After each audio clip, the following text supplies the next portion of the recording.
L4 L5 ப்ராப்ளத்தினால sciatica நரம்பு பாதிக்கப்பட்டு கால் வரைக்கும் வலி வந்து அதிகமாக இருக்குது. இடுப்புலலாம் வந்து வலி அதிகமாக இருக்குது. கால் கெண்டைக்கால் வலி இருக்குது. கால் பாதம் மதமதப்பாக இருக்குது. கரண்ட் ஷாக் அடித்த மாதிரி இடுப்பில் வந்து கால் வரைக்கும் வலி இருக்குதுன்னா அதை எப்படி நம்ம ஈஸியாக தெரிஞ்சுக்கலாம்? இதுக்கு எம்ஆர்ஐ ஸ்கேன் எடுத்து தான் நம்ம தெரிஞ்சுக்கணுமா, இல்லை நம்மளே எப்படி தெரிஞ்சுக்கலாம்?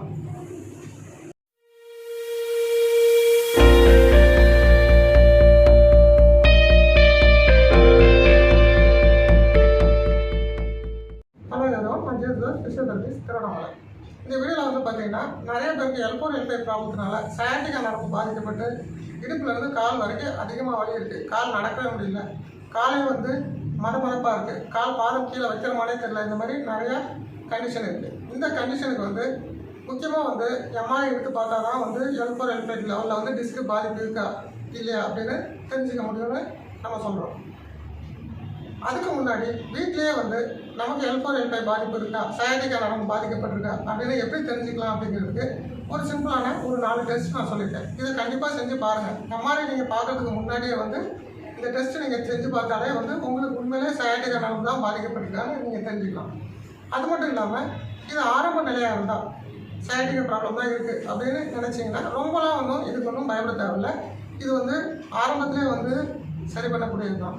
அப்படி நீங்கள் தெரிஞ்சுக்கிட்டீங்க உங்களுக்கு பாதிப்பு இருக்குது அப்படின்னா சிம்பிளான சில டிப்ஸ் 2 மட்டும் கொடுக்குறேன். 2 எக்ஸசைஸ் தான். இது வந்து வலி அதிகமாக இருக்குதுன்னா கண்டிப்பாக செய்யாதீங்க. செக் பண்ணிவிட்டு ப்ராப்பராக எந்தளவுக்கு பாதிப்பு இருக்குதுன்னு தெரிஞ்சுக்கிட்டு பண்ணுங்கள். இல்லை லைட்டாக தான் இருக்குது அப்படின்னா நீங்கள் இந்த பயிற்சிகளை வந்து செய்துட்டு வந்ததே போதும். கொஞ்சம் கொஞ்சமாக வந்து அந்த நரம்பு பாதிப்பு வந்து குறைஞ்சிடும். சயாட்டிக்கா நரம்பு வந்து அழுத்தத்தில் வந்து ஃப்ரீ ஆகிடும். நம்பர் 1 சயாட்டிக்கா இருக்கா இல்லையா எப்படின்னா நின்றுட்டு கால் பாதம் விரல தொடுற மாதிரி குனியணும். இப்படி குனியறப்போ சயாட்டிக்கா ப்ராப்ளம் இருக்குது, இது L4 L5 லெவலில் வந்து நரம்பு அழுத்தம் இருக்குது அப்படின்னா லோயர் பேக் இடுப்பில் இருந்து பட்டக்ஸில் இருந்து பின்தொட கெண்டைக்கால் சதை கால் பாதம் வரைக்கும் வந்து வலி அதிகமாகும். ஏன்னா குனியறப்போ வந்து இந்த டிஸ்க் வந்து கம்ப்ரெஷன் ஆகும். இந்த குனியர் ஆக்டிவிட்டினால இந்த வலி அதிகமாகும். இந்த வலி வந்து எரிச்சலாகவும் வரும், மதமதப்பும் அதிகமாகும், ஊசி குத்துற மாதிரியும் இருக்கும், கரண்ட் ஷாக் அடித்த மாதிரியும் இருக்கும். இதெல்லாம் வந்து சயாட்டிக்கா சிம்டமோட அறிகுறி. நம்பர் 2 எப்படின்னா உட்காந்துட்டு இப்போ வலி இல்லாத காலை வந்து கிராஸ் பண்ணி போட்டோம்னா இது போல் நல்லா கிராஸ் பண்ணி ஃப்ரீயாக போடலாம், வலியே இருக்காது. ஆனால் வலி இருக்கிற காலை கிராஸ் பண்ணி போடுறப்போ ஃபுல்லாக கிராஸ் பண்ணி போட முடியாது. இதுக்கு மேலே அழுத்தம்னாலே அந்த குளூட்டியஸ் மசில் சொல்லுவோம், அந்த பட்டக்ஸ் மசில் வந்து ரொம்ப அழுத்தம் அதிகமாக இருக்கும், டைட் அதிகமாக ஃபீலாக இருக்கும். அதனால் இதை வந்து கம்ப்ளீட்டாக கீழே அழுத்துற மாதிரி பண்ண முடியாது. அப்போ வந்து நமக்கு சயாட்டிக்கா ப்ராப்ளம் இருக்குன்னு தெரிஞ்சுக்கலாம். டெஸ்ட் நம்பர் 3 ஸ்லம்ப்ஸ் டெஸ்ட்னு சொல்லுவோம். அது எப்படின்னா நல்லா உட்காந்துட்டு கை 2 பின்னாடி கட்டிக்கணும். தாடை வந்து நல்லா கீழே குளிக்கிற மாதிரி வந்து இந்த காலை வந்து இந்த கால் தான் சயாட்டிக்கா ப்ராப்ளம் இருக்குன்னா அந்த காலை ஸ்ட்ரைட்டாக நீட்டி பாதம் வந்து நல்லா மேலே சீனிங்கை பார்த்த மாதிரி ஸ்ட்ரைட்டாக இருக்கணும். இப்படி பண்ணணும். சயாட்டிக்கா ப்ராப்ளம் இருந்ததுன்னா இதை போல் ஸ்ட்ரைட்டாக பண்ண முடியாது. இடுப்புலேருந்து கால் வரைக்கும் வலி அதிகமாகவும், அந்த எரிச்சல் அதிகமாகவும், அந்த மதமதப்பு அதிகமாகவும், கரண்ட் ஷாக் அடித்த மாதிரி போகும். இப்படி இருந்துச்சுன்னா இந்த இடத்துல இந்த கால் வந்து சயாட்டிக்கா நரம்பு பாதிச்சிருக்குன்னு அர்த்தம். அதே இது அந்த கால் பண்ணுங்கள். இதே டெஸ்ட் அந்த காலில் பாதிப்பு இல்லாத காலில் பண்ணுறப்போ நமக்கு வந்து வலி இருக்காது. வலி இருக்கிற காலில் பண்ணும்போது கரண்ட் ஷாக் அடித்த மாதிரியோ எரிச்சல் மாதிரியோ வலி வந்து இடுப்பில் வந்து கால் வரைக்கும் அதிகமாக பரவுறது, கால் மதமதப்பு அதிகமாக வருது, இதெல்லாம் இருக்கும். இதுதான் வந்து ஸ்லம்ப்ஸ் டெஸ்ட்னு சொல்லுவோம். இது 3வது டெஸ்ட். இதில் வந்து நம்ம சயாட்டிக்கா இருக்கா இல்லையான்னு தெரிஞ்சுக்கலாம். டெஸ்ட் நம்பர் 4 ஸ்ட்ரைட்டாக படுத்துட்டு இப்போ இந்த காலில் வந்து வலி இல்லை அப்படின்னா முட்டி மடக்காமல் ஸ்ட்ரைட்டாக 90 டிகிரிக்கு தூக்க சொல்லணும். இப்படி 90 டிகிரி தூக்க முடியுது அப்படின்னா இந்த காலில் வந்து சயாட்டிக்கா நரம்பு பாதிக்கப்படலை. இப்போ இந்த காலில் வலி இருக்குன்னா இந்த காலை தூக்கும்போது இதுக்கு மேலே தூக்கவே முடியாது. இப்படி தூக்கினாலே வந்து இடுப்புலேருந்து கால் வரைக்கும் வலி வந்து அதிகமாகும், அந்த எரிச்சலும் அதிகமாகும், அந்த மதமதப்பும் அதிகமாகும், கரண்ட் ஷாக் அடித்த மாதிரி போகும். இப்படிலாம் இருந்துச்சுன்னா இந்த காலில் வந்து சயாட்டிக்கா நரம்பு வந்து பாதிக்கப்பட்டிருக்கு, சயாட்டிக்கா இருக்குது அப்படின்னு தெரிஞ்சுக்கலாம். இது ஒரு சிம்பிளான எக்ஸசைஸ் தான். வலி எந்த பக்கம் இருக்கோ அந்த பக்கம் சாஞ்ச மாதிரி நம்ம படுக்கணும். இப்போ வந்து லெஃப்ட் சைடு தான் வலி இருக்குன்னா லெஃப்ட் சைடு சாஞ்ச மாதிரி ஒரு பக்கமாக படுக்கணும். இல்லை வந்து நல்லா ஷோல்டர் லெவல் வரைக்கும் கரெக்டாக இருக்கணும். பொசிஷன் வந்து நல்லா கரெக்டாக இப்படி இருந்துட்டு இப்போ 90 டிகிரிஸ் வரைக்கும் காலை மடக்க முடிஞ்சால் மடக்கலாம். இல்லை 90 டிகிரிஸ் மடக்க முடியல அப்படின்னா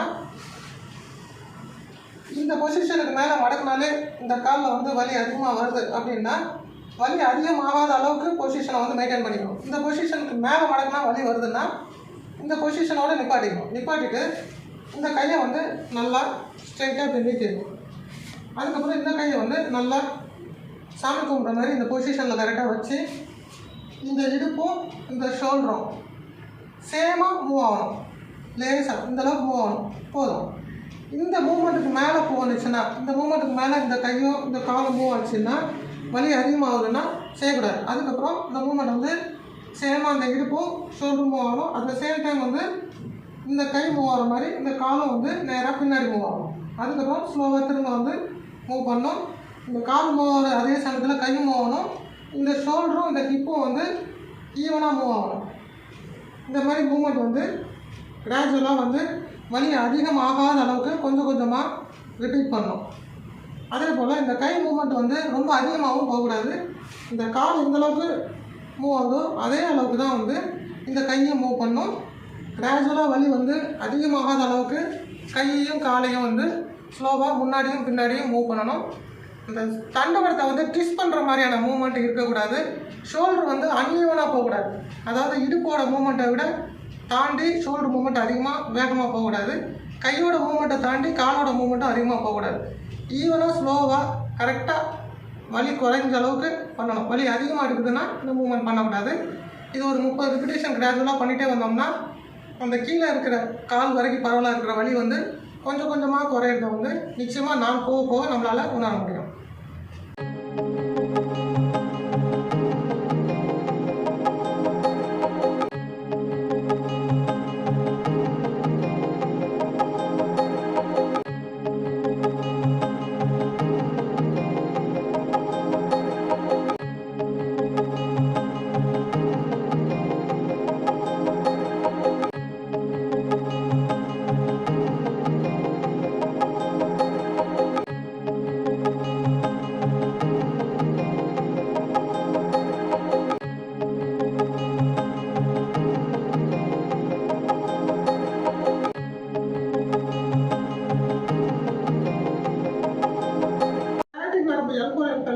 அழிஞ்சிருக்கனால அந்த நரம்போட டென்ஷன் அதிகமாக இருக்கும். இடுப்பு வந்து கால் வரைக்கும் அந்த நரம்பு இழுத்த மாதிரி இருக்கும்.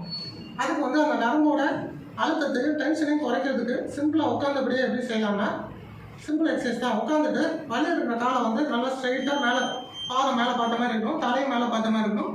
திரும்ப தலை கீழே தாடை வந்து கீழே போயிற மாதிரி இருந்து பாதத்தோட வரங்கள் கீழே டச் பண்ணுற மாதிரி இருந்து ரிப்பீட்டடாக அந்த மூமெண்ட்டை வந்து கீழே மேலேயும் பார்த்த மாதிரி செஞ்சுட்டே இருக்கணும். சப்போஸ் வந்து வலி அதிகமாக இருக்குது காலுக்கு அப்படின்னா இந்த லெவலுக்கு மேலே தூக்குனா வலி அதிகமாக இருக்குது அப்படின்னா இந்த காலை வந்து இந்த லெவல் தூக்கினாலே போதும். இந்த லெவல் தான் தூக்க முடியாது. இதுக்கு மேலே வந்து தூக்கினாலே வலி அதிகமாக இருக்குன்னா இந்த லெவல் தூக்கிட்டு தலையை நல்லா மேலே பார்க்கணும்.